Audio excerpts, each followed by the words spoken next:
The rain hammered against the glass doors of Luminaire, each droplet exploding like tiny fireworks against the polished surface. I pressed my palm against the cool glass, watching the street blur into watercolor streaks of red and gold from the traffic lights. My feet throbbed in these ridiculous heels, borrowed, like everything else I wore tonight, and the black dress felt too tight around my ribs, restricting each breath into shallow gasps. "Table 12 needs water," Marcus hissed as he brushed past me, his cologne sharp enough to make my eyes water. "And stop staring out the window like some lost puppy. We have actual customers." I swallowed the retort burning on my tongue. 3 months at this job, and Marcus still treated me like I'd wandered in off the street yesterday. Maybe I looked the part. My hair never quite achieved that sleek sophistication the other servers managed, always escaping its pins to curl damply against my neck. My hands were rough from years of dish soap and cheaper jobs, the kind of hands that didn't belong wrapped around crystal wine glasses worth more than my monthly rent.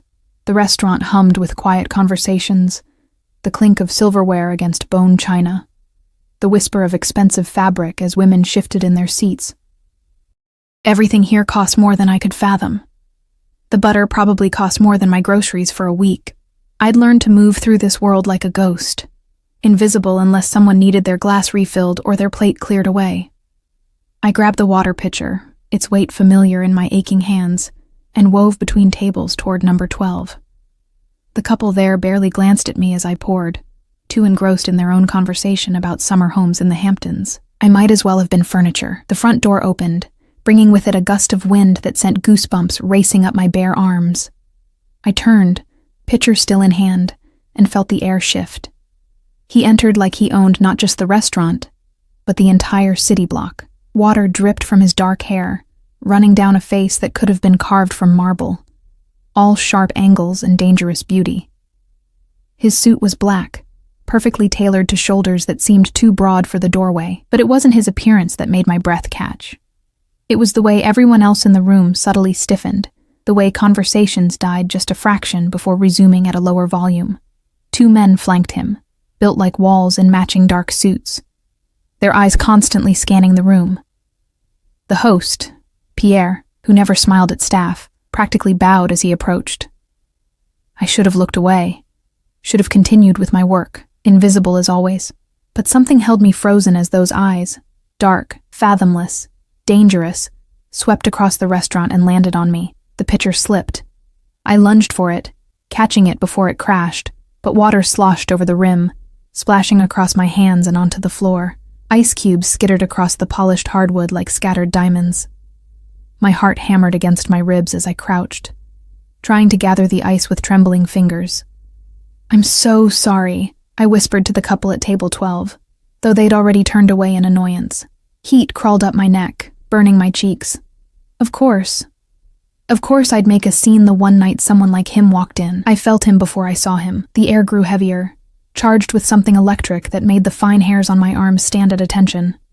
A shadow fell across me, and I looked up from my crouch to find him standing there, close enough that I could smell him, sandalwood, and something darker, like smoke and expensive whiskey. "Careful," he said, his voice low, textured like velvet over gravel. He extended a hand. I stared at it for a heartbeat too long. His fingers were long, elegant, but I noticed the scars across his knuckles, faint white lines that spoke of violence. A thick silver ring caught the light, carved with symbols I didn't recognize. "I'm fine," I managed, my voice barely above a whisper. I ignored his hand and pushed myself up, clutching the pitcher against my chest like a shield. "Thank you." His eyes narrowed slightly, studying me with an intensity that made me feel stripped bare. This close, I could see flecks of amber in the darkness of his irises, could see the way his jaw tightened as his gaze traveled from my face down to my hands, still trembling, and back up again. "You're shaking," he observed. Not a question, but a statement. "It's cold," I lied. The restaurant was perfectly climate-controlled. One corner of his mouth lifted, not quite a smile but something more dangerous. "Is it?" Pierre appeared at his elbow, wringing his hands. "Mr. Constantine, your table is ready. The private room, as requested." Constantine. The name echoed in my head, familiar somehow, though I couldn't place why. He didn't move, still watching me with that unnerving focus. "What's your name?" I shouldn't tell him. Every instinct screamed at me to lie, to remain invisible, to not let this man, whoever he was, see me, but my mouth betrayed me. "Elena," I whispered. "Elena." He repeated it slowly, tasting each syllable like wine. Beautiful name for a beautiful girl who jumps at shadows. Before I could respond, Marcus materialized, his face flushed with either embarrassment or anger. "Mr. Constantine, I apologize for the disturbance. Elena, get back to work. Now," I nodded, stepping back. But Constantine's hand shot out, fingers wrapping around my wrist, not hard. His touch was surprisingly gentle, but firm enough to stop me. Heat radiated from his palm, searing through my skin.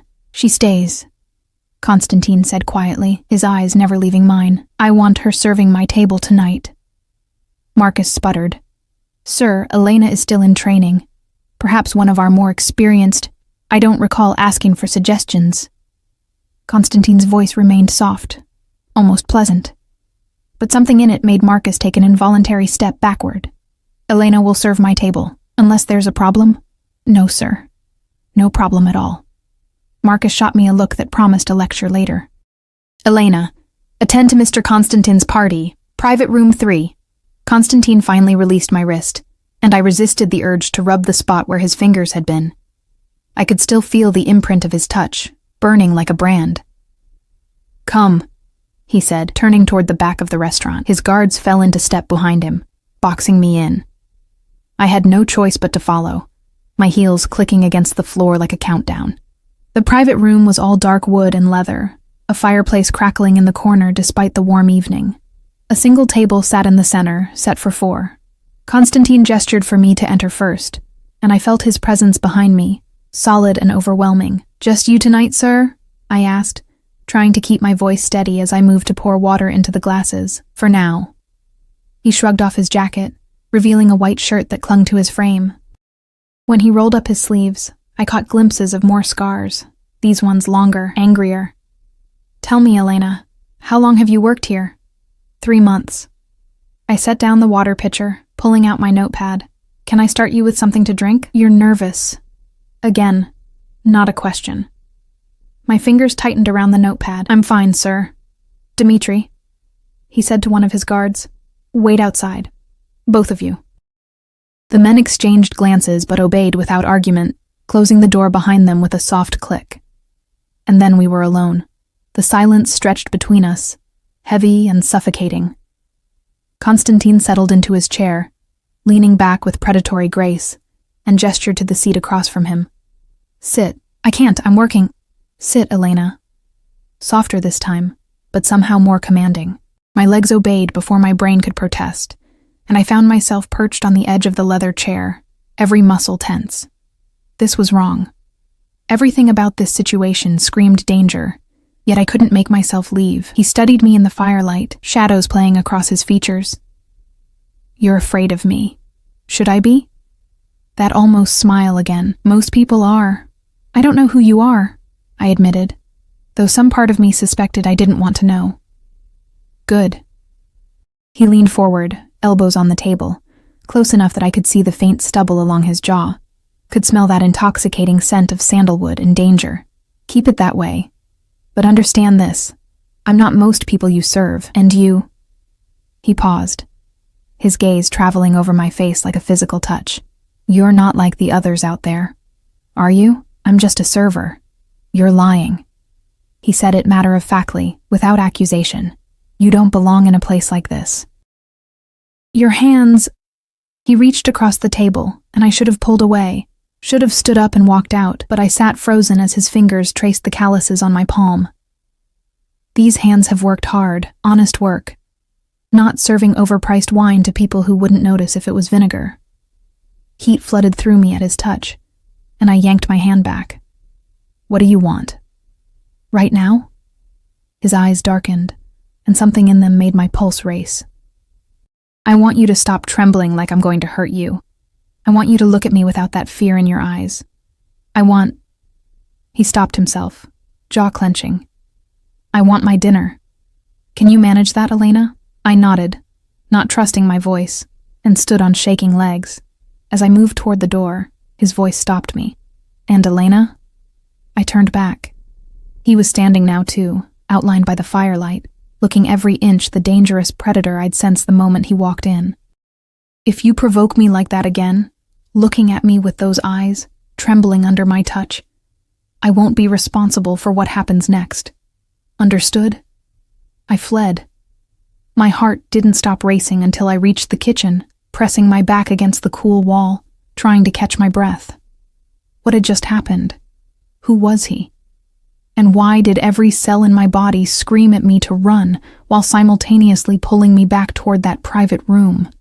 Elena! Marcus snapped his fingers in front of my face. His order? Right. The order.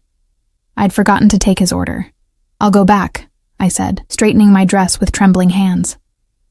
No need. Marcus thrust a piece of paper at me. He already called it in. Apparently he has your number memorized now. His expression was a mixture of confusion and suspicion. What did you do in there? Nothing, I whispered, staring at the paper. Written in sharp, decisive handwriting was not just a dinner order, but a phone number, and beneath it, 2 words that made my blood run cold and hot all at once. Call me. K. I crumpled the paper in my fist, my mind spinning. This was insane. I couldn't call him. Wouldn't call him. Whatever game he was playing, I wanted no part of it. But as I prepared his dinner, some ridiculously expensive cut of steak that cost more than I made in a week, I couldn't stop my fingers from smoothing out that crumpled paper. Couldn't stop myself from memorizing those digits.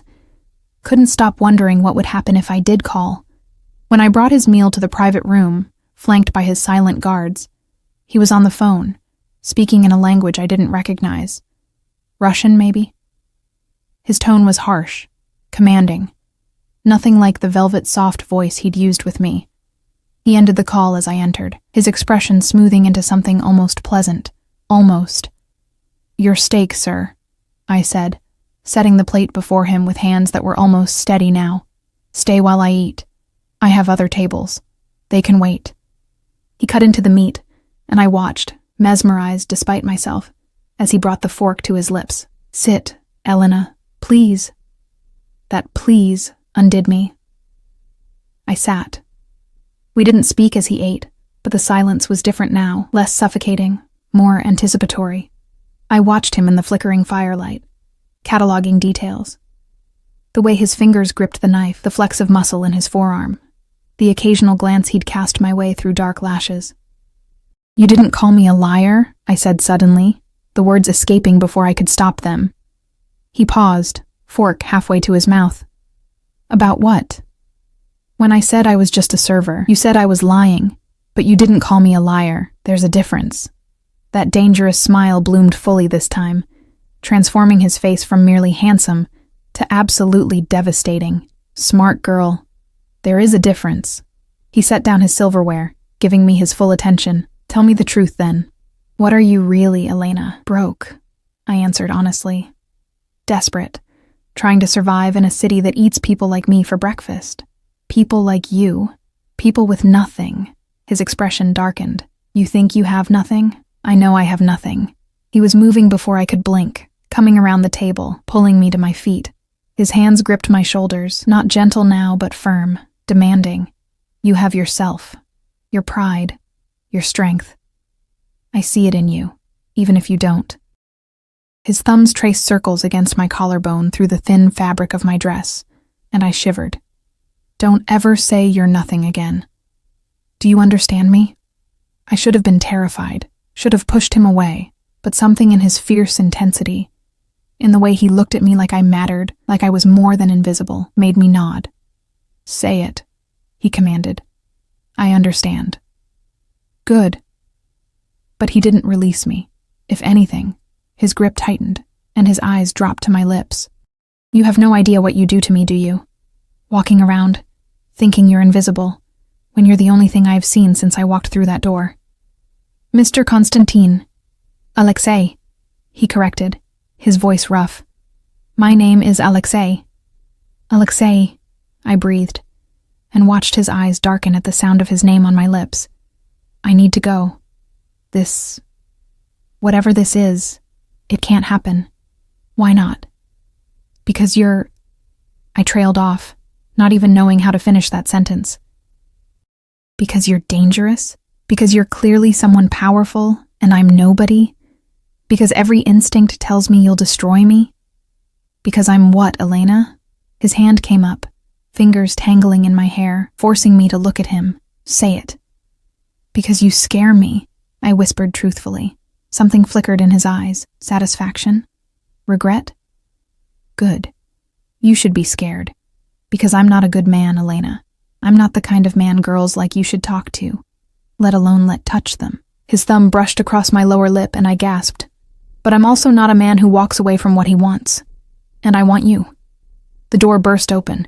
We sprang apart as Marcus entered, his face pale. Mr. Constantine, there's been a situation in the main dining room. The police are here. Alexei's entire demeanor shifted instantly. The man who'd been looking at me with heat and hunger became cold, calculating, dangerous. He straightened his cuffs, his expression neutral. What kind of situation? A customer is claiming their wallet was stolen. They're insisting on searching the staff. My blood turned to ice. No. I'd taken nothing, touched nothing except what I was supposed to. But I knew how this worked. When something went missing, they always blamed the newest server, the one who didn't belong, the one who was different. Alexei's eyes cut to me and I saw the question there. Before he could ask, I shook my head frantically. I didn't take anything, I whispered. I swear. He stared at me for a long moment, and I had no idea what he saw. Then he nodded once, decisive. Dmitri, he called, and one of his guards appeared instantly. Elena stays with you. No one touches her. No one questions her. Am I clear? Crystal, boss? Wait, I protested as Dmitri's hand landed on my shoulder, gentle but immovable. You can't just... I need to clear my name. I need to... Alexei was in front of me again, his hands cupping my face, forcing me to focus on him instead of the panic clawing up my throat. Trust me, he said, his voice low and intense. For once in your life, Elena, trust someone. Stay here. Let me handle this. And then he was gone, striding out of the room with Marcus scurrying behind him, leaving me alone with Dmitri and the terrible certainty that my life had just irrevocably changed. I had no idea how right I was. The next morning arrived with pale sunlight filtering through my apartment's single grimy window, doing little to brighten the peeling wallpaper or the water stain on the ceiling that looked like a spreading bruise. I lay in my narrow bed, staring at that stain, replaying the previous night frame by frame like a film I couldn't stop watching. After Alexei had left me with Dmitri, I'd waited for what felt like hours, but was probably only 20 minutes. The sounds from the main dining room had been muffled. Raised voices, Marcus's placating tone, the crackle of police radios. My hands had twisted in my lap until my knuckles went white, my mind spinning through worst-case scenarios. Arrested. Fired. Blacklisted from every decent restaurant in the city. Then Alexei had returned, his expression unreadable, and simply said, "It's handled. You can go home." "What do you mean handled?" I'd asked, standing on shaky legs. "The wallet was found. Misplaced, not stolen." The customer apologized. His eyes had held mine, dark and fathomless. "You're safe, Elena. Go home. Rest." I should have questioned it. The convenient timing, the sudden resolution, the way everyone had simply accepted his word as law. But exhaustion and relief had flooded through me, and I'd grabbed my coat and fled into the rainy night before anyone could change their minds. Now, in the harsh light of day, questions multiplied like bacteria. How had he fixed it so quickly? Why had he bothered? And why couldn't I stop thinking about the way his hands had felt on my face, the heat in his eyes, the dangerous promise in his voice? "I want you." My phone buzzed on the milk crate I used as a nightstand. Unknown number. My finger hovered over the screen. I knew. Somehow, I just knew who it was before I even opened the message. "Good morning, Elena. I trust you slept well," and my heart hammered against my ribs. How did he get my number? I hadn't given it to him. But even as I wondered, I knew the answer. A man like Constantine could get anything he wanted. I shouldn't respond. Should delete the message, block the number, pretend last night never happened. Instead, I typed, "How did you get this number?" The response came immediately. "Does it matter?" "Yes. I wanted to make sure you were all right. That matters more." I stared at those words, my throat tight. When was the last time anyone had checked on me? Cared whether I was all right? "I'm fine. Thank you for last night." 3 dots appeared, disappeared, appeared again. Then, "Have dinner with me tonight." My fingers trembled. "I can't." "Why not?" "Because you're dangerous, because I don't know who you are, because the way you look at me makes me feel like I'm standing at the edge of a cliff, and part of me wants to jump." "I work tonight," I typed instead. "Call in sick. I can't afford to." Another pause, longer this time. Then, "How much do you make in a night?" Heat flooded my cheeks. "That's none of your business. Everything about you is my business now, Elena. Answer the question." The presumption should have angered me, should have made me block his number and throw my phone across the room. Instead, something dark and unfamiliar uncurled in my stomach. Not fear exactly, but something close to it. Anticipation. "Maybe $200 on a good night," I admitted. "Why?" "I'll give you $2,000 to have dinner with me instead." I sat up so fast my head spun. $2,000. That was my rent for 3 months. Groceries. The electric bill I'd been dreading. The dentist appointment I'd been putting off because I couldn't afford it. "You can't be serious. I don't joke about money, Elena, or about what I want. Dinner. Tonight. Say yes." My fingers hovered over the keyboard. Every logical part of my brain screamed no. This was insane. Dangerous. Men didn't throw money at women for dinner unless they expected something in return, and I wasn't that kind of girl. I couldn't be. But rent was due in 5 days, and I was $400 short. "Just dinner?" I typed. "Just dinner. I give you my word. The word of a stranger. Then get to know me. That's what dinner is for." I closed my eyes, taking a shaky breath. This was a mistake. I knew it in my bones, but desperation made people do stupid things, and I was nothing if not desperate. "Where and when?" His response was immediate. "I'll send a car for you at 7. Wear something comfortable." "I don't have anything nice enough for wherever you're taking me." "Then don't wear anything nice." "I don't care about your clothes, Elena. I care about you." I didn't know how to respond to that, so I didn't. I set the phone down with trembling hands and fell back against my pillow, staring at that water stain and wondering what the hell I'd just agreed to. At 6:45 p.m., I stood in front of my closet, if you could call the narrow alcove with a tension rod a closet, trying to figure out what something comfortable meant when you owned exactly 3 outfits that weren't work clothes or pajamas. I'd settled on jeans that were only slightly worn at the knees and a soft green sweater that my mother had sent me 2 Christmases ago. It was the nicest thing I owned that didn't smell like the restaurant. My hair fell in damp waves around my shoulders. I'd washed it 3 times, trying to get the smell of kitchen grease out. And I'd applied the bare minimum of makeup, mascara, lip gloss. Nothing that would make me look like I was trying too hard. My phone buzzed. Downstairs. I grabbed my jacket, a threadbare thing that had seen better years, and headed down the 4 flights of stairs, my heart racing faster with each step. What was I doing? This was insane. I should turn around, text him that I couldn't make it, lock myself in my apartment and forget any of this ever happened, but I kept walking. The black car waiting at the curb wasn't just nice, it was obscene. A Mercedes, maybe. I didn't know cars, but I knew money when I saw it. The windows were tinted so dark I couldn't see inside, and for a moment, panic clawed at my throat. Then the back door opened, and Alexei stepped out. He looked different in daylight, or what passed for daylight in the city's perpetual dusk. Still devastatingly handsome, still radiating that aura of danger, but somehow more real. He wore dark jeans and a black sweater, the casual clothes doing nothing to diminish the power that seemed to emanate from him like heat. "Elena," he said. My name a caress on his lips. His eyes traveled over me, and I fought the urge to cross my arms over my chest. "You look beautiful." "I look like I always look," I said, hating how my voice wavered. "Exactly." He extended his hand. "Come." I stared at that outstretched hand.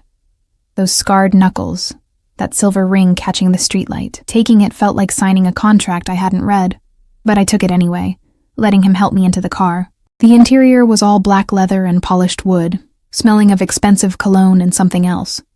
Gun oil? I pushed the thought away as Alexei slid in beside me, close enough that his thigh pressed against mine. Dmitri was in the driver's seat, another guard I didn't recognize in the passenger seat. "Where are we going?" I asked, as the car pulled smoothly into traffic. "You'll see." Alexei's hand rested on the seat between us, close enough to touch but not quite touching. "Are you hungry?" "Starving," I admitted. I hadn't eaten all day, too nervous. "Good, I know a place." He glanced at me, and something in his expression softened. "You can relax, Elena. I meant what I said. Just dinner." "Why?" The question burst out before I could stop it. "Why me? You could have anyone. Why throw money at a waitress for dinner?" His jaw tightened. "You think I'm buying you? Aren't you?" "No." He turned to face me fully, and the intensity in his eyes stole my breath. "I'm ensuring you don't have to worry about rent or bills or whether you can afford to eat while you get to know me. There's a difference. How do you know about my rent? I make it my business to know things about people who interest me. That's creepy.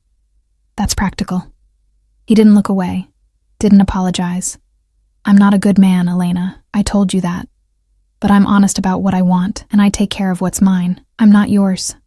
Not yet." The certainty in those two words sent shivers down my spine. I should have been terrified, should have demanded he stop the car and let me out. Instead, I found myself asking, "What do you do, Alexei? For work?" His smile was sharp as a knife. "Import and export. Of what?" "Various commodities. That's not an answer. It's the only answer you're getting tonight." He reached over and his fingers brushed a strand of hair from my face, the touch sending electricity through my skin. "Some things are better left unknown, Elena. For your own safety. You're saying your job is dangerous. I'm saying ignorance is sometimes a blessing." His hand dropped to capture mine, his thumb tracing circles on my palm. "But I promise you this, I will never let that danger touch you. Never." The possessiveness in his voice should have alarmed me. Instead, it ignited something warm and dangerous low in my belly. The car stopped outside a small Italian restaurant tucked between a dry cleaner and a bookshop. Nothing fancy. Nothing that screamed money. I looked at Alexei in confusion. "You said you were starving," he said, helping me out of the car. "The best pasta in the city is made here by a woman named Rosa. She's been cooking for 50 years, and she doesn't give a damn about Michelin stars or white tablecloths. Just good food." I didn't know what surprised me more, that he'd brought me somewhere normal, or that he seemed to genuinely care about whether I'd enjoy it. Rosa turned out to be exactly as advertised, a tiny Italian woman with steel gray hair and eyes that missed nothing. She took one look at Alexei and threw her hands up, launching into rapid Italian that I couldn't follow. But her tone was affectionate, scolding, like a mother greeting a wayward son. Alexei responded in flawless Italian, gesturing to me. Rosa's sharp eyes swung my way, assessing me in a single glance. Then she smiled, warm and genuine, and said something that made Alexei's jaw tighten. "What did she say?" I asked as Rosa bustled away. "That I better not break your heart, or she'll break my legs." I laughed before I could stop myself. "She threatens you?" "Rosa's one of the few people who can." He pulled out a chair for me at a small table in the corner, away from the other diners. "I've known her since I was 16. She fed me when I had nothing." This glimpse of his past, of a time when he'd had nothing like me, made him seem suddenly more human, less untouchable. "What happened?" I asked as he sat across from me. "How did you go from nothing to—" I gestured vaguely at his expensive watch, the car outside. "Hard work. Harder choices." His expression darkened, and a willingness to do what others wouldn't. "That sounds ominous. It should." He leaned back, studying me. "Your turn." "How does a girl like you end up serving tables at Luminaire? A girl like me? Smart. Strong, clearly capable of more. I twisted my napkin in my lap. Student loans, medical bills, life. I paused, then added quietly, "My mom got sick 2 years ago. Cancer. The treatments cost everything we had and then some. She's better now, but the debt..." I trailed off, not wanting to see pity in his eyes. But when I looked up, there was no pity, only understanding. "Where is she now?" he asked gently. "Back in Ohio. Small town. She wanted me to come home after graduation. But there's nothing there. No jobs, no future. So I came here thinking I could make it work." I laughed bitterly. Turns out the city doesn't care how hard you work. It just keeps taking. Alexei's hand shot across the table, capturing mine. "It won't take from you anymore. Not while I'm here. You can't promise that. Watch me." Rosa returned with wine and bread, breaking the intensity of the moment. As she poured, chattering in Italian, I tried to calm my racing heart. Everything about this felt surreal. Sitting in this cozy restaurant with a man who looked at me like I was something precious, something worth protecting. The food came in waves, pasta that melted on my tongue, chicken that fell off the bone, tiramisu that tasted like heaven. Alexei watched me eat with obvious satisfaction, barely touching his own plate. "You're not hungry?" I asked between bites. "I'm enjoying watching you enjoy it more." He sipped his wine. "You eat like you're afraid it'll disappear." Because food did disappear when you grew up poor. You learned to eat fast, to take what you could while it was there. "Tell me something real," I said suddenly. "Not about work or money, something true." He considered this, his fingers drumming against his wine glass. "I haven't brought anyone here in 5 years. Not business associates, not anyone." "Why me?" "Because everyone else wants something from me. Money, power, connections. You just want to survive." He leaned forward. "Do you know how rare that is? How fucking refreshing it is to talk to someone who doesn't have an agenda?" "Maybe I do have an agenda. Maybe I'm just better at hiding it." "You're not." He said it with such certainty. "You're terrible at lying, Elena. Your face gives you away every time." Heat flooded my cheeks. "That's not true." "Prove it. Tell me you don't feel this thing between us. Tell me you don't think about last night. Tell me." His voice dropped lower, more dangerous. "Tell me you don't wonder what it would feel like if I kissed you right now." My breath caught. "Alexei, say it. Tell me I'm wrong, and I'll take you home. No money, no expectations, just tell me I'm wrong about what I see in your eyes." I couldn't. God help me. I couldn't form the words because he wasn't wrong. I did think about last night, did feel this electric pull toward him, did wonder, constantly, insistently, what his lips would taste like, how his hands would feel on my skin without barriers between us. "I can't," I whispered. Victory flashed in his eyes, followed quickly by something darker, hungrier. "Then don't lie to me again. Not about this." Rosa appeared with the check, and Alexei handed her cash without looking at it. Far more than the meal cost, I was certain. She patted his cheek affectionately and said something in Italian that made him smile, a real smile that transformed his face into something almost gentle. Outside, the night had turned cold, mist hanging in the air like suspended breath. Alexei draped his jacket over my shoulders without asking, the weight of it warm and heavy and smelling like him. "Thank you," I said as we walked to the car. "For dinner. For everything." He stopped, turning me to face him. His hands framed my face, and in the glow of the streetlight, I could see every detail, the faint scar above his eyebrow, the shadow of stubble on his jaw, the way his pupils dilated as he looked at me. "Elena," he said. My name a prayer or a curse, I couldn't tell which. "If you provoke me like that again," looking at me with those eyes full of want, admitting you can't stop thinking about me, "I won't be responsible for what happens next. Do you understand?" I should have stepped back, should have put distance between us. Instead, I heard myself whisper, "What if I want to provoke you?" His control snapped. He kissed me like a man starving, his mouth claiming mine with a hunger that stole my breath and my sense and any remaining rationality I possessed. His hands tangled in my hair, angling my head to deepen the kiss, and I melted against him, my fingers clutching his sweater like it was the only thing keeping me upright. He tasted like wine and danger, and promises I shouldn't believe. His tongue swept against mine, demanding, possessive, and I gave him everything, drowning in sensation. When he finally pulled back, we were both breathing hard, and his eyes had gone nearly black. "Get in the car," he said, his voice rough. "Now, before I forget we're in public." I obeyed on shaking legs, sliding into the back seat. He followed, slamming the door behind him. And before I could catch my breath, he was kissing me again, harder this time, more desperate. His hands roamed over my sweater, my waist, pulling me closer until I was practically in his lap. "Alexei," I gasped between kisses. "We can't." "We can." He bit my lower lip gently, sending sparks of pleasure pain through me. "Say stop, and I will. Say you don't want this, and I'll take you home right now. But don't lie to me, Elena. Not about this." I didn't say stop. I kissed him back instead, pouring every confused feeling, every desperate want, every terrified hope into it. His groan vibrated against my lips, and his hands gripped my hips almost bruisingly. Then his phone rang. He ignored it, his mouth moving to my neck, teeth grazing the sensitive skin there. But the phone kept ringing, insistent, demanding. With a curse in Russian, he pulled back, his chest heaving. "I have to take this." "Okay," I breathed, trying to piece together my scattered thoughts.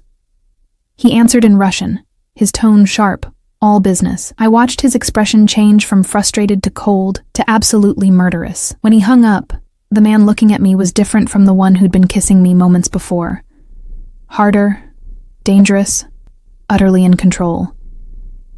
"I need to handle something," he said, his voice flat.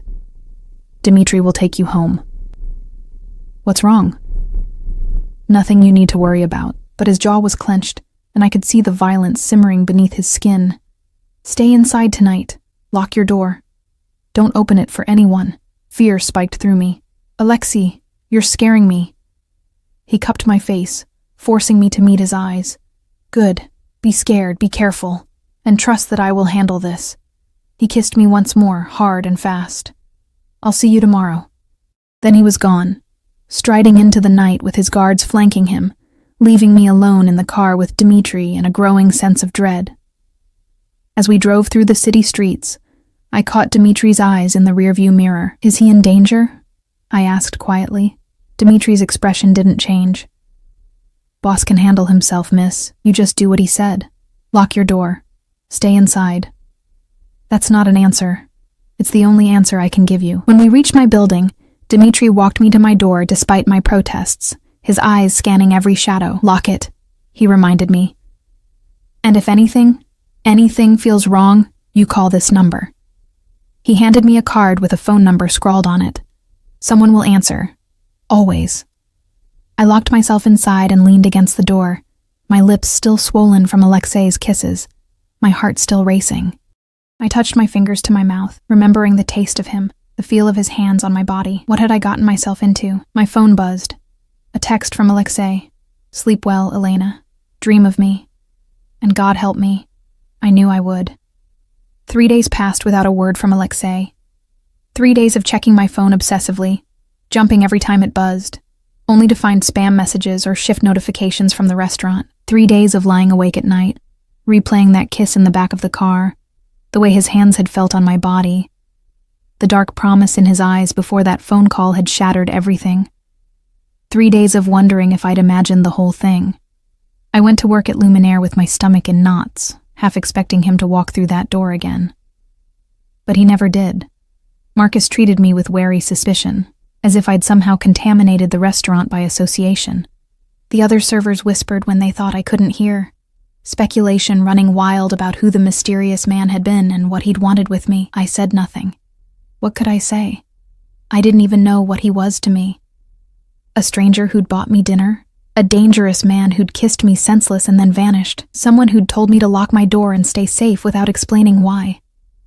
On the 4th morning, I woke to pounding on my door. My heart leapt into my throat. I grabbed the baseball bat I kept beside my bed, a relic from my attempt to feel safe in this city, and crept to the door, peering through the peephole. Dmitri stood in the hallway, his massive frame barely contained by the fisheye lens. I opened the door a crack, keeping the chain engaged. "What do you want?" "Boss wants to see you." His tone was neutral, professional. "Tell your boss he has my number. He can call me himself." Something that might have been amusement flickered in Dmitri's eyes. "Boss is in the hospital, miss. He's asking for you." The bat clattered from my nerveless fingers. "What happened?" "Can't discuss it here. You coming or not?" I should have said no. Should have closed the door and pretended this whole thing had never happened. But the image of Alexei hurt, bleeding, calling for me. It overrode every rational thought in my head. "Give me 5 minutes," I said, already moving to grab clothes. The hospital was private, the kind you only got into with serious money or serious connections. Dmitri led me through sterile white corridors, past nurses who looked away when they saw him, to a wing that seemed separate from the rest of the building. Guards stood at intervals along the hallway, their eyes tracking our movement with professional detachment. My heart hammered against my ribs. What kind of man needed armed guards in a hospital? Dmitri stopped outside a door at the end of the hall. "He's in there. Try not to upset him. Doctors say he needs rest." "What happened to him?" I demanded, my voice shaking. "Ask him yourself." Dmitri opened the door and gestured me inside. The room was nicer than any hospital room I'd ever seen, more like a hotel suite with warm lighting and actual furniture instead of plastic chairs. But my eyes went immediately to the bed, where Alexei sat propped against pillows, his torso wrapped in bandages visible beneath the open collar of his hospital gown. His eyes met mine, and something in them made my breath catch. Relief, hunger, and something darker I couldn't name. "Elena," he said, my name rough on his lips. "You came." "Dmitri said you were hurt." I moved closer, my hands twisting together. "What happened?" "Business disagreement." He said it casually, like getting injured was an occupational hazard. "Nothing to worry about. You're in the hospital with guards outside your door. That seems like something to worry about." I stopped at the edge of his bed, close enough to see the pain lines around his eyes, the pallor beneath his olive skin. "Tell me the truth." His jaw tightened. "Someone tried to kill me. They failed. End of story." The casual way he said it, like attempted murder was just another Tuesday, made my knees weak. I sank into the chair beside his bed, before they could give out entirely. "Why?" I whispered. "Because of what I do, what I am." He reached for my hand, and I let him take it, his fingers warm and alive around mine. "I told you I wasn't a good man, Elena." "Are you—" I couldn't even form the question. "Are you some kind of criminal?" "That depends on your definition of criminal." His thumb traced circles on my palm, the gesture at odds with the gravity of our conversation. "I operate outside the law, yes. I control territory, businesses, people. I make decisions that affect lives. And sometimes people don't like those decisions." "You're in the mafia." I said it flatly, needing to hear it confirmed. "The Bratva, technically. Russian organized crime." He watched my face carefully, waiting for my reaction. "Does that change things between us?" "It should have." God, it absolutely should have. Normal people didn't date mafia bosses. Normal people ran when they found out someone was involved in organized crime, but I wasn't running. I was sitting here holding his hand, my heart breaking at the thought of him hurt, nearly killed. "I don't know," I admitted honestly. "I don't know what we even are, Alexei. You kissed me once and then disappeared for 3 days. I was handling the situation. Making sure the people who tried to hurt me understood what happens when you come after what's mine." His eyes darkened. "And make no mistake, Elena, you are mine. Have been since the moment you spilled ice at my feet and looked at me with those frightened eyes. You can't just claim people. I can. I do. And I'm claiming you." He tugged on my hand, pulling me closer. "Tell me you don't feel it. Tell me these past 3 days haven't been torture, wondering if you'd ever see me again." "They have been," I whispered, hating how easily he read me. "But that doesn't mean—" "It means everything." He sat up straighter, wincing at the movement. "I've built an empire, Elena. I've killed men, destroyed lives, done things that would make you run screaming if you knew the details. But none of it, has ever felt as important as making sure you're safe. As seeing you walk through that door. This is insane. We barely know each other. Then get to know me. Stay. He squeezed my hand. I'm going to be here for a few more days. Stay with me. Talk to me. Let me show you who I really am. I have to work. I'll pay whatever you would have made, triple it. He saw my expression and added, This isn't about money, Elena. I don't give a fuck about the money. I need you here. Please. That please undid me, just like it had before. This powerful, dangerous man asking. Not demanding, but asking. For my company. Okay. I heard myself say, I'll stay. The hours blurred together in that hospital room. Alexei slept fitfully, his body fighting infection and pain, while I sat in the chair beside his bed, watching the rise and fall of his chest beneath those bandages. Dmitri brought me food, good food, not hospital cafeteria fare, and coffee that actually tasted like coffee instead of battery acid. When Alexei was awake, we talked. He told me about growing up in Moscow, about coming to America at 16 with nothing but the clothes on his back and a reputation for violence, about building his organization from the ground up, earning respect and fear in equal measure. I told him about Ohio, about watching my mother waste away from cancer while medical bills piled up like snow in winter. About coming to New York with dreams of making something of myself, only to discover the city didn't care about dreams unless you had money to back them up. Why didn't you ask your family for help? He asked during one of these conversations, his fingers playing absently with mine. My dad left when I was 8. Mom's family disowned her for marrying him. He was Mexican. They were white and racist. I shrugged. The old pain familiar and dull. It's just been me and her. And now it's just me. You're not alone anymore. He said it with such conviction, such certainty, that I almost believed him. On the second day, while Alexei was sleeping, a woman arrived. She was beautiful in that sharp, expensive way. Tailored suit, designer heels, hair pulled back in a sleek chignon. She looked at me like I was gum on her shoe. Who are you? She demanded in accented English. Elena. I'm a friend. Her laugh was brittle. A friend, of course. She moved to Alexei's bedside, and I saw something in her eyes. Possession, jealousy, rage. I am Katya, Alexei's fiancée. The word hit me like a physical blow. Fiancé. He was engaged. All those pretty words, those heated kisses, that claim of ownership, and he had a fiancée. I didn't know, I said, standing on shaking legs. He never mentioned. Of course he didn't. Men like Alexei don't mention inconvenient truths to their whores.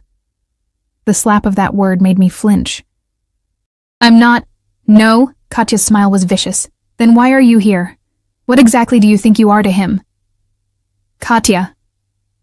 Alexei's voice cut through the tension, rough with sleep and pain. Get out, Alexei, darling. I said get out. Now. He sat up, ignoring the way the movement made him pale. You have no business being here. I have every business. Our families have an arrangement I never agreed to. His eyes were cold, harder than I'd ever seen them. You're nothing to me, Katya. You never have been. So take your venomous tongue and your delusions and leave before I have Dmitri remove you. Katya's face flushed red, but she held her ground. You think you can just discard me? My family won't stand for this insult. Your family will do exactly what I tell them to do, or they'll find themselves without territory or protection. He leaned forward, and even injured. Even in a hospital gown, he radiated menace. You want to test me on this? Go ahead. See what happens. She left, but not before shooting me a look that promised retribution. The silence after her departure was deafening. I stood frozen, trying to process what had just happened, what I'd just learned. Elena. Is it true? I interrupted. Are you engaged to her? It's complicated. That's not an answer. He sighed, running a hand through his hair. Our families arranged a marriage when we were children. Political alliance, combining territories. I never wanted it, never agreed to it. But Katya and her father have been pushing for it for years, and you never thought to mention this. I didn't think it mattered. I was going to end it anyway. When? Before or after you claimed me as yours? Anger burned through my shock, hot and clarifying. You don't get to do this, Alexei. You don't get to make me feel things, make me care. When you're engaged to someone else. I'm not engaged to her. Not in any way that matters. Apparently, it matters to her family. And to her. I grabbed my jacket. I need to go. Elena, wait. He tried to stand, and I saw him go white with pain. Don't. I held up a hand, tears burning my eyes. Just don't. You want honesty? Here's some honesty. I can't do this. I can't be the other woman. Can't be part of whatever game you're playing with her family. I deserve better than that.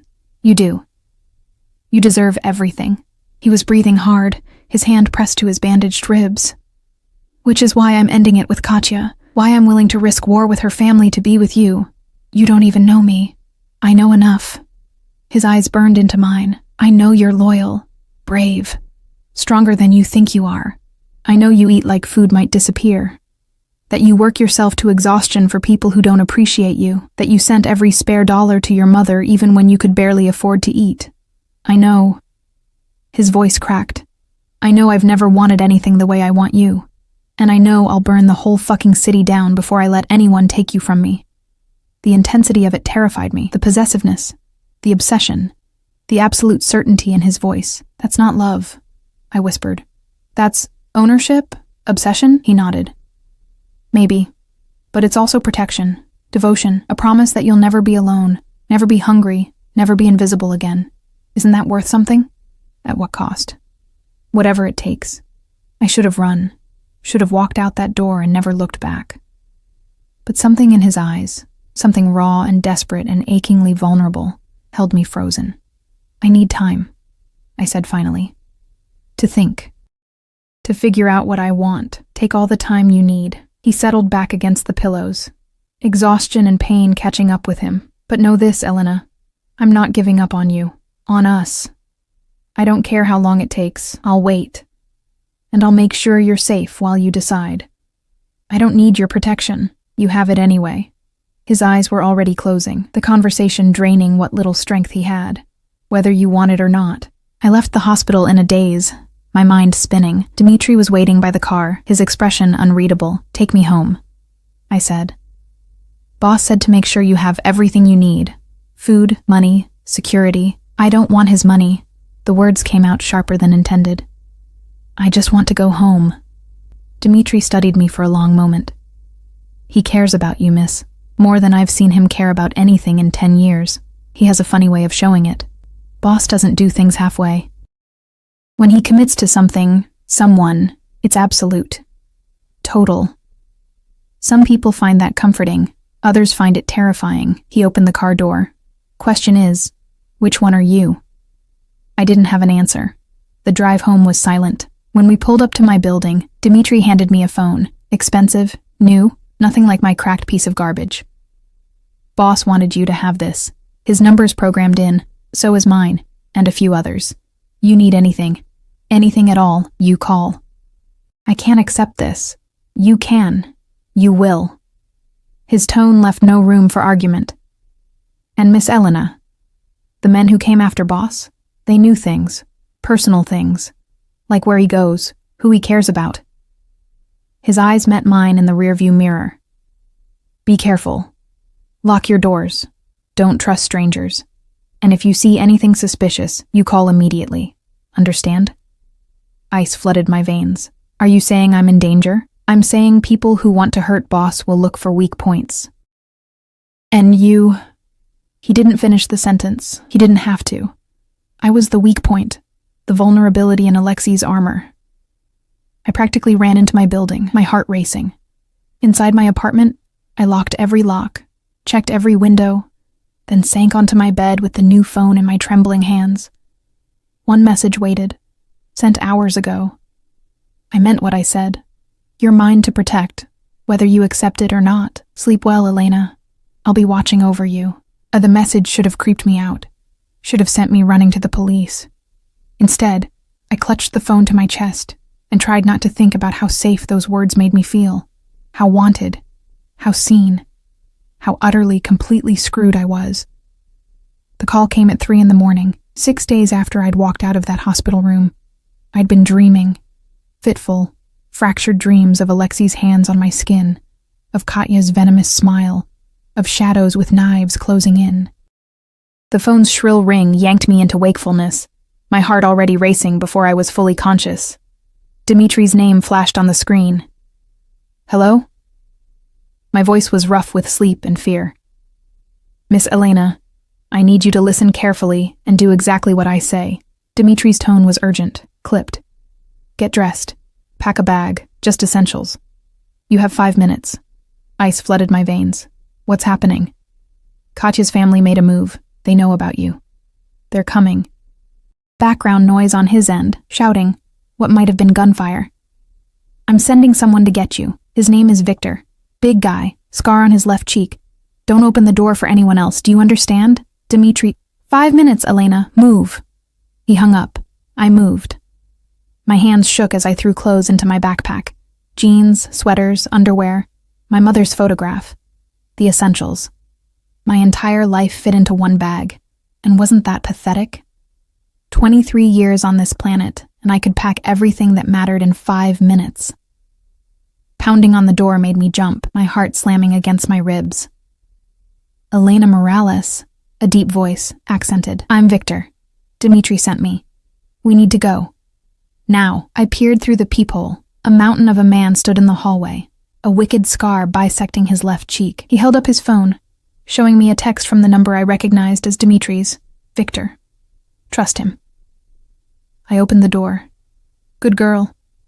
Victor's eyes swept over me, assessing. You ready? I don't understand what's happening. Explanation later. Survival now. He grabbed my bag with one hand, my arm with the other, and propelled me toward the stairs. Fire escape. Back way out. Cars waiting in the alley. My neighbors. We'll be fine. You're the target. We burst through the stairwell door, and Victor's phone rang. He answered in Russian, his expression darkening. Then to me. Change of plans. They're already in the building. Front and back covered. Terror clawed up my throat. What do we do? We fight our way out. He pulled a gun from his jacket, and the reality of the situation hit me like a physical blow. This was real. People were coming to hurt me, maybe kill me, because of Alexei. We made it down 2 flights before I heard footsteps below us, voices speaking rapid Russian. Victor swore, pulling me back up and into the 3rd-floor hallway. Apartment 3C, he muttered, checking doors. Fire escape access. Come on. He kicked open the door. An elderly woman's apartment, judging by the floral wallpaper and smell of mothballs. She screamed, and Victor barked something in Russian that made her go silent and point toward the bedroom. Sorry, I gasped as we ran past her. Victor was already at the window, forcing it open, the old frame protesting with a screech of wood and paint. Out, now. He practically threw me onto the fire escape, and I scrambled down the rusted metal, my hands burning on the cold railing. Behind us, I heard shouting, the crash of the apartment door being kicked in, then gunfire. The sound was nothing like movies, sharper, louder, terrifyingly real. I screamed and nearly fell, but Victor was there, his massive body shielding mine as we half climbed, half fell down the fire escape. A black SUV screeched to a halt in the alley below. The door flew open, and I saw Dimitri in the driver's seat, his face grim. Get in. Victor practically threw me into the back seat, diving in after me. Dimitri floored it before the door was even closed, and we fishtailed out of the alley just as more men poured out of my building, guns drawn. Down! Victor shoved my head below the window line as bullets punched through the rear windshield. Glass rained down on us, and I couldn't breathe, couldn't think, could only pray we survived the next 30 seconds. Dimitri took corners at speeds that should have flipped the vehicle, his face set in concentration. More gunfire, the screech of tires, Russian cursing from both men. Then we were on the highway, weaving through sparse early morning traffic, and the shooting stopped. I stayed curled on the floor, shaking so hard my teeth chattered. It's okay, Victor said, his hand gentle on my shoulder. You're safe now. We got you. Safe? I laughed, the sound bordering on hysterical. People just shot at us. How is that safe? Because you're with us, Dimitri said from the front seat, and because boss is going to lose his fucking mind when he finds out what happened. Katya's family just signed their death warrant. Where are we going? Safe house. Boss's orders. Dimitri's eyes met mine in the rearview mirror. He's being released from the hospital today. He'll meet us there. He's not well enough. Boss doesn't care. You're in danger, so nothing else matters. He said it matter-of-factly, like it was obvious. Welcome to Alexei Constantine's world, Miss Elena. It's brutal, it's violent, and once you're in, you don't get out. The safe house was actually a penthouse in a building I'd walked past 100 times but never imagined entering. The lobby was all marble and gold. The elevator required a key card, and by the time we reached the top floor, I'd counted at least 6 security cameras. The penthouse itself was stunning. Floor-to-ceiling windows overlooking the city, modern furniture that probably cost more than my annual salary, a kitchen bigger than my entire apartment. But I barely registered any of it, too numb with shock and fear. Bathrooms down the hall, Victor said gently. There's clothes in the bedroom. Should be something that fits. Get cleaned up. Boss will be here soon. I nodded mechanically and stumbled toward the bathroom. In the mirror, I looked like a disaster. Hair wild, face pale, eyes too large in my face. Glass glittered in my hair from the shattered windshield. My hands were scraped and bleeding from the fire escape. The shower was large enough for 3 people, with water pressure that felt like heaven against my aching muscles. I stood under the spray until the water ran cold, trying to wash away the fear, the adrenaline, the terrible realization that my life had just irrevocably changed. When I emerged, wrapped in a towel that was softer than anything I'd ever owned, I found clothes laid out on the bed. Designer jeans in my size, a cashmere sweater in deep blue, underwear still in the package. Everything fit perfectly. He'd planned this. Alexei had prepared for the possibility that I'd need to be here, had bought clothes in my size, had made sure his safe house could accommodate me. The thought should have angered me. Instead, I felt something warm and terrifying unfurl in my chest. I was toweling my hair when I heard voices in the living room. Dimitri's low rumble. Another voice I didn't recognize. And then, where is she? Alexei. And he sounded furious. I emerged from the bedroom to find him standing in the living room, still pale from his hospital stay but radiating violence like heat. His eyes found me immediately, and something in them made my breath catch. Relief, rage, possessiveness, fear. He crossed the room in 3 strides and pulled me into his arms, careful of his still healing ribs, but firm enough that I felt surrounded, protected, owned. You're okay. He breathed into my hair. Thank God. When Dimitri called, when he said they'd found you, his arms tightened. I'm going to kill them all. Every single one of them. They touched what's mine. Alexei. I can't breathe, I said, not entirely complaining. He loosened his grip but didn't release me, his hands coming up to frame my face, tilting it so I had no choice but to meet his eyes. Are you hurt? Did they touch you? No, Victor and Dimitri got me out before. My voice broke, the reality of how close I'd come to something terrible finally hitting me. They shot at us. The bullets. They came through the window. Shh. He kissed my forehead, my cheeks, my nose. Butterfly soft touches that contrasted sharply with the violence simmering beneath his skin. You're safe. I've got you. No one will hurt you again. You can't promise that. Watch me. He looked over my shoulder at Dimitri. Status? Katya's father authorized the hit. She convinced him you'd gone soft, that the girl was a weakness they could exploit. Dimitri's expression was grim. They weren't trying to kill her. They were trying to take her. Use her as leverage. Alexei went very still, the kind of stillness that preceded violence. And now? 15 men mobilized, 3 wounded, 1 dead. Victor got him on the fire escape. The others scattered when we made it to the vehicle. Dimitri hesitated. Boss? They had inside information. Knew which apartment, which floor. Someone talked. Find them. Alexei's voice was ice. Find them, and bring them to me. I want to look them in the eyes before I end them. Already on it. And Katya's family? Waiting for your move. Alexei's smile was terrifying. Tell them we're having a meeting. Tonight. All the families. Time to remind them why they fear the Constantine name. His arms tightened around me again. And Elena comes with me. No. The word burst out before I could stop it. No, Alexei. I'm not going to some mafia meeting. You don't have a choice. He said it gently but firmly. Katya's family made their move because they thought you were a secret, a weakness hidden in shadows. But secrets can be exploited, so we're going to make you visible, untouchable, mine in a way no one can dispute. What does that mean? He looked at me for a long moment, something shifting in his expression. Then he turned to Dmitri and Victor. Give us the room. They left without argument, and suddenly we were alone in this too large space, the city sprawling beneath us. The morning sun painting everything in shades of gold and shadow. Marry me, Alexei said. I stared at him, certain I'd misheard. What? Marry me. Today, now. He took my hands, his thumbs tracing my knuckles. In our world, a girlfriend is a vulnerability, a weakness. But a wife? A wife is untouchable, sacred. Attack a man's wife. And you've declared war not just on him, but on every code we live by. You're insane. I tried to pull my hands away, but he held firm. We barely know each other. You can't expect me to...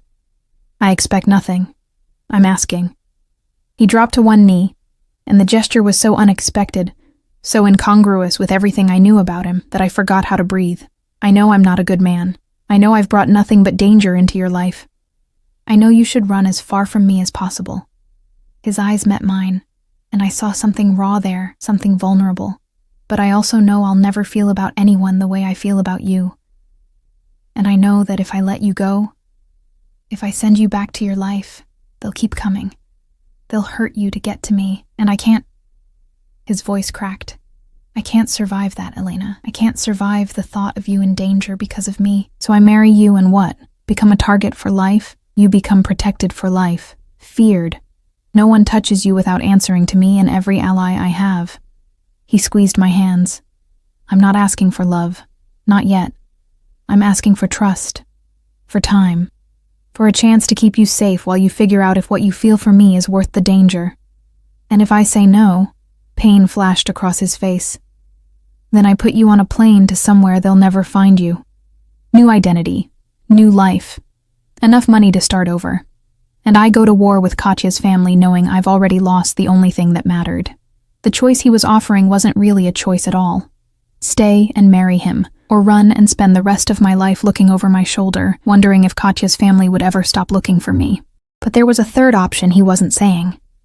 Stay and marry him because some part of me, the part that had kissed him back in that car, that had rushed to his hospital bedside, that felt safe in his arms despite the danger, wanted to.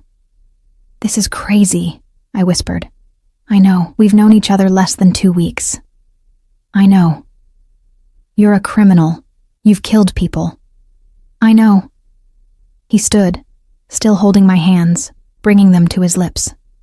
But I'm also the man who will burn the world down to keep you safe. The man who sees you, really sees you, when everyone else looks through you like you're invisible.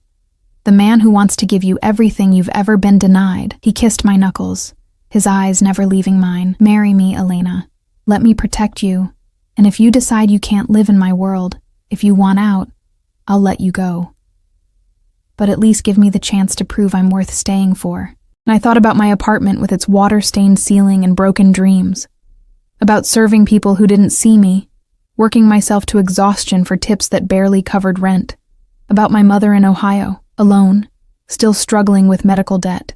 I thought about the past 6 days, unable to eat or sleep, checking my phone obsessively for messages from a man I barely knew but couldn't stop thinking about.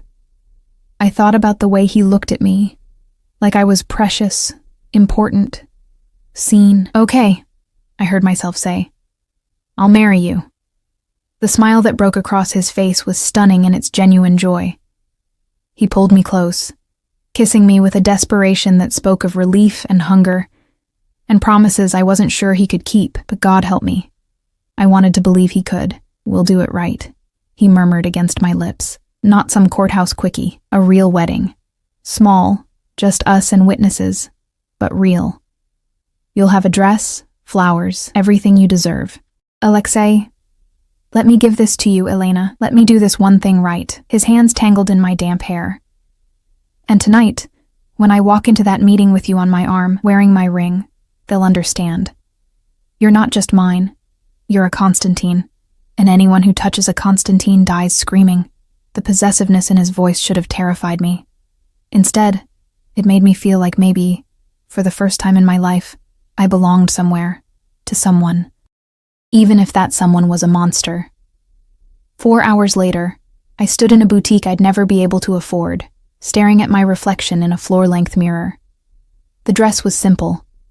White silk that skimmed my curves, with delicate lace at the shoulders, and a train that pooled at my feet. My hair had been styled by a woman who appeared within minutes of Alexei making a phone call, swept up into an elegant twist with small white flowers woven through. Makeup that made my eyes look luminous, my lips full and soft. I looked like a bride. I felt like I was playing dress-up in someone else's life. Beautiful. Alexei breathed from behind me. I met his eyes in the mirror and saw hunger there, possession, and something softer. Elena, you're absolutely beautiful. I feel like a fraud. Why? He came to stand behind me, his hands resting on my waist, his chin on my shoulder as we both studied my reflection. You're about to become my wife. That's real. Is it? This whole day feels like a dream, a fever dream where I make insane decisions because men with guns are chasing me. His arms tightened around me. No one will chase you after today, I promise you that. The judge arrived at 5, a thin man who looked nervous, probably because Dmitri and 3 other guards stood watching him with expressions that promised violence if anything went wrong. Victor handed us the license we'd somehow acquired in record time. Money and power opening doors that should have stayed closed. We stood in the penthouse living room, the city lights beginning to twinkle as dusk fell. And I listened to words I'd never thought I'd hear directed at me. Do you, Alexei Mikhailovich Constantine, take Elena Maria Morales to be your lawfully wedded wife? I do. His voice was steady, certain. And do you, Elena Maria Morales, take Alexei Mikhailovich Constantine to be your lawfully wedded husband? I looked at him. This beautiful, dangerous man who'd walked into my life less than 2 weeks ago and turned it upside down, who'd kissed me like I mattered, protected me like I was precious, claimed me like I was his entire world. I do, I whispered. The ring he slipped onto my finger was stunning. A diamond so large it should have been obscene, surrounded by smaller stones that caught the light like captured stars. It weighed heavy on my hand, a constant reminder of what I'd just become. I now pronounce you husband and wife. The judge snapped his book shut, clearly eager to leave. You may kiss the bride. Alexei cupped my face with both hands, his thumbs brushing away tears I hadn't realized were falling. Mine, he murmured, so softly only I could hear. Forever mine. Then he kissed me, and it felt like sealing a deal with the devil. Dangerous and intoxicating, and absolutely irreversible. When he pulled back, his men were clapping, Dmitri was grinning, and I was officially Elena Constantine, married to a monster. Ready for tonight? Alexei asked, straightening my dress. No. Good answer. He kissed my forehead. But you'll be magnificent anyway. Trust me. As we left for the meeting that would announce my new status to the criminal underworld, I caught my reflection in the window. A bride in white, standing beside a man in black, both of us backlit by the dying sun. We looked like a fairy tale. I just hoped it wouldn't turn into a nightmare. Block 5. The meeting was held in a warehouse on the outskirts of the city, the kind of place that looked abandoned from the outside, but hummed with lethal energy within. As our convoy of 3 black SUVs pulled up, I could see other vehicles already parked. Expensive cars that spoke of wealth and power, all arranged in a careful hierarchy I didn't understand but could feel, my hands twisted in the silk of my wedding dress. Alexei had insisted I wear it, had insisted I walk into this meeting looking exactly like what I was. His bride, claimed and protected. Breathe, he murmured, his hand covering mine. They can smell fear. Don't give them the satisfaction. I'm terrified. Good. Terror keeps you sharp. He lifted my hand to his lips, kissing the ring that marked me as his. But remember, you're not just Elena anymore. You're Elena Constantine, my wife. And anyone who disrespects you disrespects me. That's a death sentence. Dmitri opened the door, and Alexei stepped out first, then extended his hand to help me out. The moment my heels touched the pavement, I felt eyes on me. Assessments being made, weaknesses being catalogued, threats being calculated. I lifted my chin and took Alexei's arm, letting him lead me toward the warehouse entrance. Inside, the space had been transformed. A large table dominated the center, surrounded by chairs where men in expensive suits sat, flanked by their own guards. Everyone turned as we entered, and the silence was deafening. Alexei's hand tightened on mine as we walked toward 2 empty chairs at the head of the table. His message was clear. This was his meeting, his territory, his rules, and I was his queen. Katya sat 3 chairs down, her face a mask of barely contained rage. Beside her, an older man who must have been her father watched me with eyes like chips of ice. Other faces I didn't recognize, all hard, all dangerous, all studying me like I was a puzzle to solve or a problem to eliminate. "Gentlemen," Alexei said, his voice cutting through the silence, "and Katya, thank you for coming on such short notice." He pulled out my chair, waiting until I sat before taking his own seat. "I'm sure you're wondering why I called this meeting. We heard rumors," Katya's father said, his accent thick. "Impossible rumors that you married some nobody waitress instead of honoring your arrangement with my daughter. Not rumors, facts." Alexei's smile was sharp as a blade. "May I present my wife, Elena Constantine. We were married this afternoon." The explosion of voices was immediate. Shouting in Russian and English, accusations flying, Katya's father rising from his seat with murder in his eyes. "You dare," he started. "Sit down." Alexei didn't raise his voice, but something in it made every man in the room freeze. "You want to talk about daring? Let's talk about your men attacking my wife this morning. Let's talk about attempting to kidnap her, to use her as leverage against me. Let's talk about the 3 bullets that came through the windshield of my vehicle while she cowered on the floor, terrified for her life. She's nobody," Katya spat. "A poor little slut who spread her legs." Alexei moved so fast I barely saw it. One moment he was seated beside me, the next he had Katya by the throat, lifting her from her chair, slamming her against the wall. His guards materialized behind him, guns drawn, while Katya's father's men did the same, creating a standoff that could turn bloody in seconds. "Say another word about my wife," Alexei said softly, his hand tightening around Katya's throat, "and I'll make you watch while I dismantle your family piece by piece, starting with your father, Alexei." I stood on shaking legs, my voice somehow steady despite my racing heart. "Let her go." He didn't move, didn't look at me, his eyes locked on Katya's terrified face. "Please," I added, moving closer. "She's not worth it." Something in my voice reached him. He released Katya, letting her drop to the floor in a heap of expensive fabric and wounded pride. But his eyes never left her father. "Here's how this is going to work," Alexei said, returning to his seat beside me, his hand finding mine under the table. "The arrangement between our families is over. Done. Elena is my wife, and that makes her untouchable. Anyone who harms her, threatens her, or even looks at her wrong answers to me.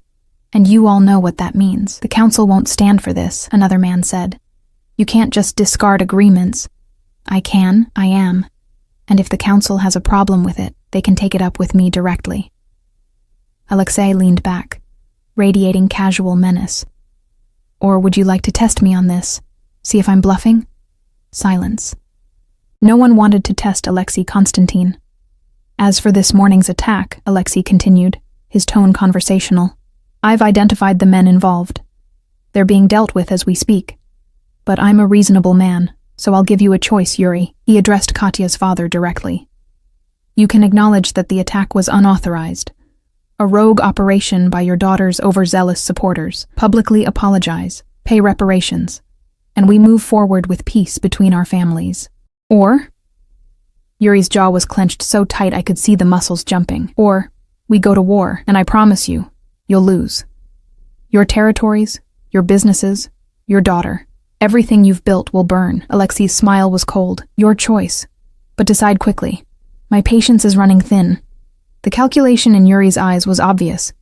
He was weighing options, considering angles, trying to find a way to save face while avoiding annihilation. Finally, He spoke. The attack was unauthorized.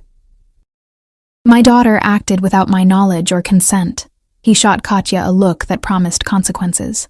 I apologize for the threat to your wife. It won't happen again. And the reparations? Name your price.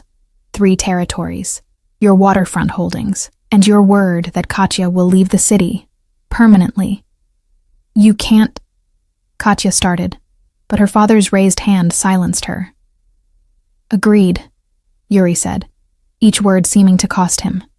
But know this, Constantine, you've made an enemy today. Maybe not today, maybe not tomorrow, but someday this will come back to haunt you. I'll look forward to it. Alexei stood, pulling me up with him. Gentlemen, we're done here. My wife and I have a wedding to celebrate. As we walked out, every eye in the room followed us. I could feel the weight of their stares, the calculations being made, the promises of future revenge, but Alexei's hand was steady on my back, his presence a wall between me and any threat. Outside in the cool night air, I finally allowed myself to breathe. You okay? Alexei asked, helping me into the SUV. I don't know. I looked at him, my husband of less than 8 hours, who'd just threatened war to protect me.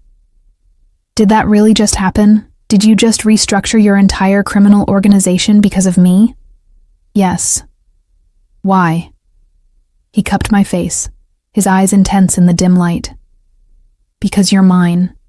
Because I meant every word I said in there. Because I'd burn the whole city down before I let anyone hurt you. His thumb brushed my lower lip. Still think this is crazy? Completely insane. I leaned into his touch despite myself. But I'm starting to think maybe I am too. Because part of me liked watching you defend me like that. Liked being claimed so publicly. I stopped, unsure how to finish. Liked being mine? He supplied, his voice rough. Yes, I whispered. God help me, yes. He kissed me then, deep and claiming, and I tasted possession and promises, and something that might have been the beginning of love, or the end of my sanity. When he pulled back, we were both breathing hard. Take me home, I said. Our home, wherever that is now. The penthouse. I've already had your things moved from that apartment.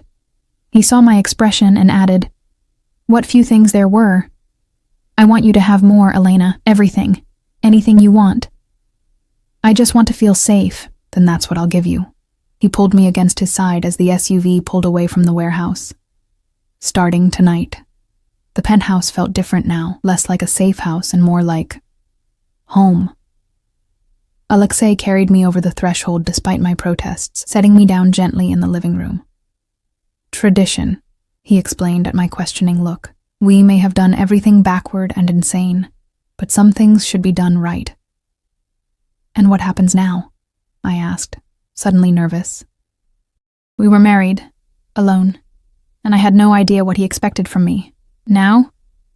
He shrugged off his jacket, loosening his tie. Now you tell me what you need. Rest, food, space, answers. I kicked off the heels that had been torturing me all day. Real answers, Alexei, about what you do, about what being your wife really means, about what happens next. He studied me for a long moment, then nodded. Come sit with me. We settled on the couch, and he pulled me against his side, his arm around my shoulders. And then he told me everything, about the Bratva, the Russian organized crime network he'd been born into, his father a mid-level enforcer who died when Alexei was 12, about coming to America at 16 to escape a power struggle, starting from nothing, building an empire through ruthlessness and strategic brilliance, about the territories he controlled, the businesses, legitimate and otherwise, that formed his empire, about the code he lived by, the enemies he'd made, the blood on his hands. He didn't sugarcoat it. Didn't try to make himself seem better than he was. He laid it all out, and I listened, my heart breaking and swelling in equal measure. I've killed 17 men, he said quietly. All of them threats to my organization or my people. I don't enjoy it, but I don't lose sleep over it either. His arm tightened around me. Does that change things? Knowing what I've done? I don't know, I admitted. Yesterday it might have. But after this morning, after seeing what your world is really like, I think I understand better. You do what you have to do to survive, to protect what's yours. And you're mine now. Yes. The word felt right, despite everything. I am. He tilted my face up, searching my eyes. I won't lie to you, Elena. My world is dangerous. There will always be people who want to hurt me through you. But I swear on everything I am, I will protect you. Always. No matter what it costs. Even if it costs your empire? Even then. He said it without hesitation. You're worth more than all of it. You barely know me. I know enough. I know you're loyal. You worked yourself to exhaustion for a mother you love. I know you're strong. You survived in this city when it would have been easier to give up. I know you're brave. You married me despite every logical reason to run. And I know... His voice dropped lower, more intimate. I know you kiss me back like you're drowning and I'm air. That's enough for me. He kissed me again, slower this time, and I felt myself melting into it. His hands roamed over the silk of my dress, and when they found the zipper, he paused. Tell me to stop, he murmured against my lips. Tell me you're not ready, and I'll wait. Forever if I have to. But I didn't want him to stop. I wanted this, wanted him, with a desperation that terrified me. I'd married him, bound my life to his, put myself in danger for him. I might as well complete the transformation. Don't stop, I whispered. Please, Alexei. I need you to make this real. The growl that escaped him was pure possession. He stood, lifting me with him, carrying me to the bedroom. He laid me on the bed like I was something precious, then followed me down, his body covering mine. Mine, he breathed, trailing kisses down my throat. Say it, Elena. Say you're mine. I'm yours, I gasped as his hands found skin. Yours, Alexei. Only yours. He made love to me with a gentleness that contrasted sharply with his violent nature, taking his time, mapping every inch of my skin like he was memorizing it. When he finally claimed me completely, I felt the last walls I'd built around my heart crumble. This was insane, dangerous, everything I'd been taught to avoid. But wrapped in his arms, his ring on my finger, his name now mine, I couldn't bring myself to regret it. 3 months later, I woke to sunlight streaming through floor-to-ceiling windows and Alexei's arm heavy across my waist. 3 months married, and I still wasn't used to this, the luxury, the safety, the feeling of being cherished. My phone buzzed. A text from my mother. The doctors say I'm in complete remission. Thank you, sweetheart. I don't know how you afforded the treatment, but thank you. Tears stung my eyes. Alexei had paid for it all, the experimental treatment, the best doctors, a nurse to stay with her, and refused to let me thank him. She's family now, he'd said simply. I take care of family. Good news? Alexei's sleep-rough voice came from behind me. Mom's cancer-free. I turned to face him, this beautiful monster who'd become my entire world. Thank you. For everything. Anything for you. He kissed my forehead. Speaking of which, I have something to show you. 20 minutes later, we stood outside a small cafe, closed for renovations according to the sign. Alexei handed me a key. What's this?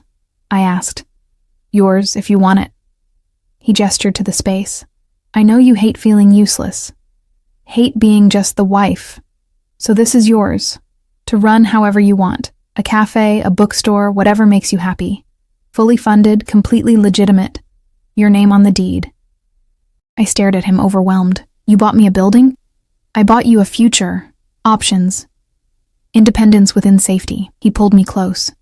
I know I'm possessive, Elena. I know I can be overwhelming, but I never want you to feel trapped. So this is freedom, if you want it. I love you, I said. The words I'd been holding back for weeks finally spilling out. I know it's crazy. I know it's fast. But I love you, Alexei. His smile could have powered the entire city. Say it again. I love you. Again. I love you. You possessive, dangerous, impossible man. He kissed me there on the street, not caring who saw, claiming me as thoroughly as he had that first night. When he pulled back, his eyes were suspiciously bright. I love you too, he said roughly. From the moment you dropped that ice and looked at me with those frightened eyes, I was yours completely, irrevocably, forever. Even though I provoked you, his laugh was pure joy, especially because you provoked me. You still do. Every single day. He rested his forehead against mine. Thank you, Elena Constantine, for taking a chance on a monster. For seeing past the violence to the man underneath. For making me believe I could be more than what I was born to be. You're not a monster, I said firmly. You're just a man who'll do anything to protect what he loves. And I'm a woman who loves him anyway. Maybe even because of it. We stood there in the morning sunlight, wrapped in each other, and I realized something profound. I'd spent my whole life invisible, struggling to survive, dreaming of being seen. And then a dangerous man had walked into a restaurant on a rainy night, and everything had changed. He'd claimed me, protected me, loved me with an intensity that should have terrified me, but instead made me feel alive for the first time. My life wasn't safe anymore. Wasn't simple. Wasn't anything I'd planned. But wrapped in Alexei's arms, his ring on my finger, his love surrounding me like armor, I realized I wouldn't change a single moment. Not the fear, not the danger, not even that first terrifying night when bullets had shattered glass and my old life had died, because that night had also been when my new life had begun, with him, my monster, my protector, my husband, my Alexei. Come on, he said, tugging me toward the car where Dmitri waited with his ever-present scowl and hidden smile. I'm taking my wife to breakfast, somewhere Rosa can fuss over us and threaten to break my legs. Your wife would like that very much, I said, lacing my fingers through his. And as we drove through the city that had once seemed so cold and unforgiving, I looked at the man beside me, the mafia boss who'd claimed a waitress, the monster who'd become my salvation, and smiled. This was my life now. Dangerous, unpredictable, and absolutely perfect, and I wouldn't have it any other way.